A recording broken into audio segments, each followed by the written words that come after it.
참솔 심리사전. 오늘 심리사전은 심리학적 부검에 대해서 이야기하려고 합니다.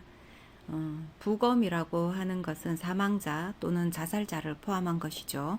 그 고인의 사망 원인을 찾기 위해서 시체 또는 장기, 신체적 구성물 등을 해부를 하는 과정을 우리가 부검이다라고 이야기합니다.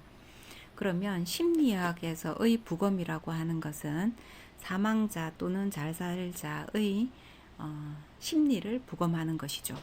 그래서 신체의 장기 또는 내용, 구성물을 통해서 사망자가 죽기 전까지 어떤 음식을 섭취를 하게 되고 몇 시간 전까지 무엇을 먹었고 어디에 갔었는지까지 심지어는 알 수 있습니다. 환경까지도 알 수 있다라는 것이죠.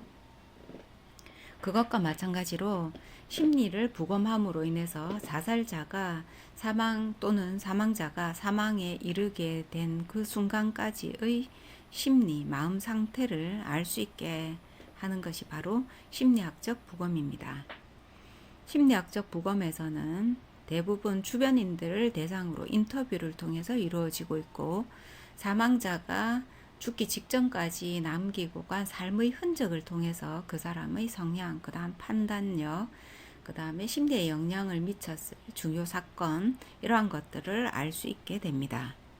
또한 성장 과정에서 이 사람한테 영향을 미친 주요 사건이 어떤 방식으로 심리적 구성 요인을 이루게 되었는가, 그 다음 선택을 하는데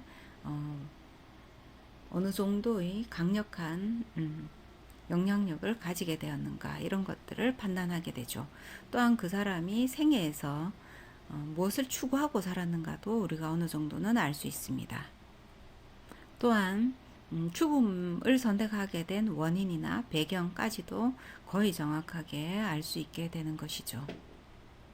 그 사람의 행복과 또는 고통에 근접하게 되는 것이 바로 심리학적 부검인데요. 이런 관점에서 봤을 때 신체를 부검하는 것보다 심리를 부검하는 것이 훨씬 더 고인에 대해서 가까이 다가갈 수 있는 방법이 아닌가라고 저는 생각을 하고 있습니다.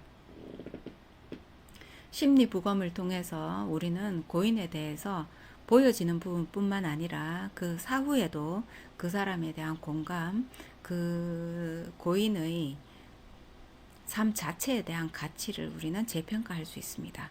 그리고 남아있는 사람들의 어떤 심리, 또한 그 트라우마가 된다고 한다면은 그 트라우마까지도 다루어질 수 있는 부분이 있죠.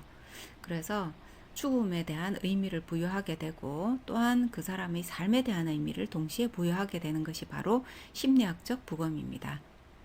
저는 개인적으로 신체적 부검보다 더 중요한 것이 심리의 부검이 아닌가라고 생각을 하고, 자살자뿐만 아니라 내 가족이 자연사를 했더라도 심리 부검을 통해서 좀 더 고인의 삶을 가치화하고 또 이해하려고 하는 과정이 중요하다라고 보여지고 있습니다. 만약에 내가 죽고 나서 내 가족이 나의 심리를 부검을 해서 나를 좀 더 이해해 준다라고 한다 하면은 내가 모르는 내 자신의 어떤 모습마저도 그들은 만들어서 공감하고 공유하고 있을 가능성이 매우 높죠. 그래서 이것은 죽음이 그냥 죽음으로서 끝나지 않는 그런 또 다른 차원으로의 삶이다, 이렇게 볼 수 있는 부분입니다. 심리학적 부검은 대체로 짧게는 6개월 또는 길게는 1년 이상 걸리는 경우도 많습니다. 우리나라에서는 아직 많이 진행은 되고 있지 않지만 선진국이나 특히 미국 같은 경우에서는 심리학적 부검이 많이 실시가 되고 있고, 그 연구 결과가 속속 발표되고 있는 중입니다.